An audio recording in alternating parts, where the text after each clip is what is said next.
Hi class, it's Caitlin, and today I'm going to be talking about the counselor competency and wellness block. The first question asks, what were the most common reasons for a board to discipline a counselor, and then what was my personal reaction?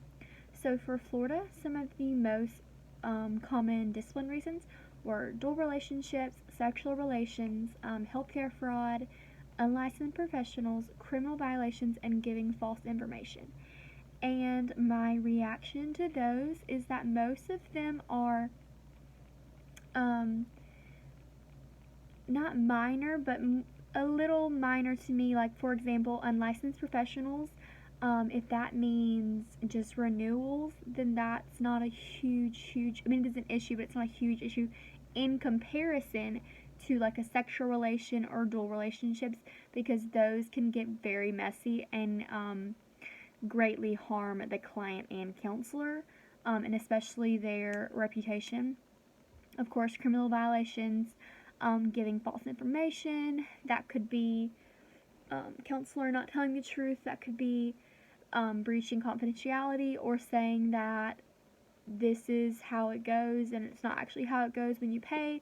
So that's definitely alarming to know that there are that many things, and it's very important for us to be aware of those things and to be aware of all the violations, because there were some smaller ones that honestly I'm sure good counselors have accidentally done, like for example breaches of confidentiality.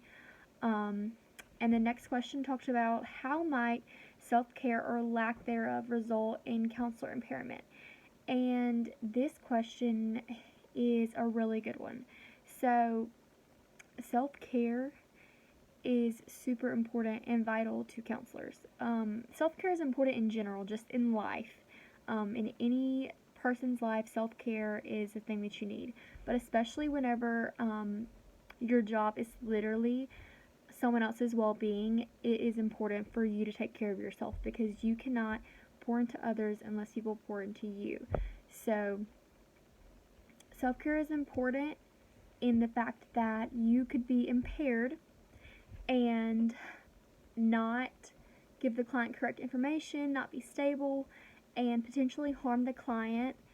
And that is, of course, a dangerous spot to be in, because the clients that you're talking to could be going through major issues and you could put them in serious danger with their mental health if you're not able to convey the correct statements.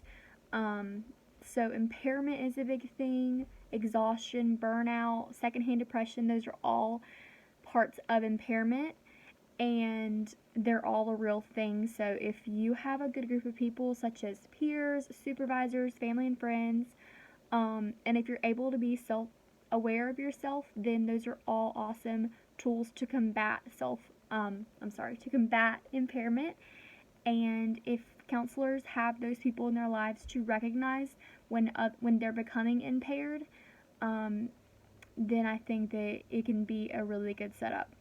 The next question asks, what does the ACA Code of Ethics and the professional counselors say about counselor wellness and impairment?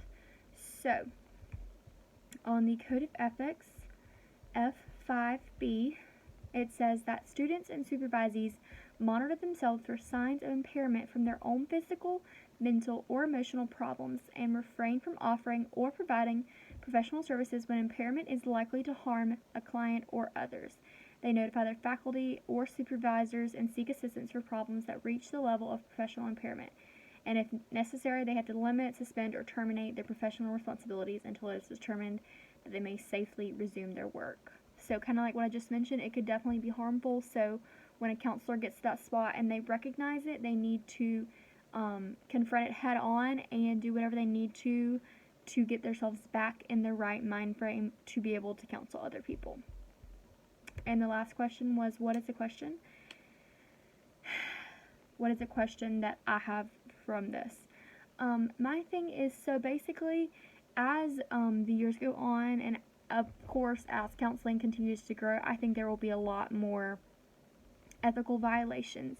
And how should we as future counselors stay up to date on all those things and just really make sure that we're aware of everything? Because I feel like there's going to be huge things like right now that are obvious, like, of course, sexual relations, breach of confidentialities. Those things are obvious that we can't do, but I feel like there will be less obvious things maybe that in the future we won't be able to do because of just how the society is today. So, how should we handle those things? Thank you.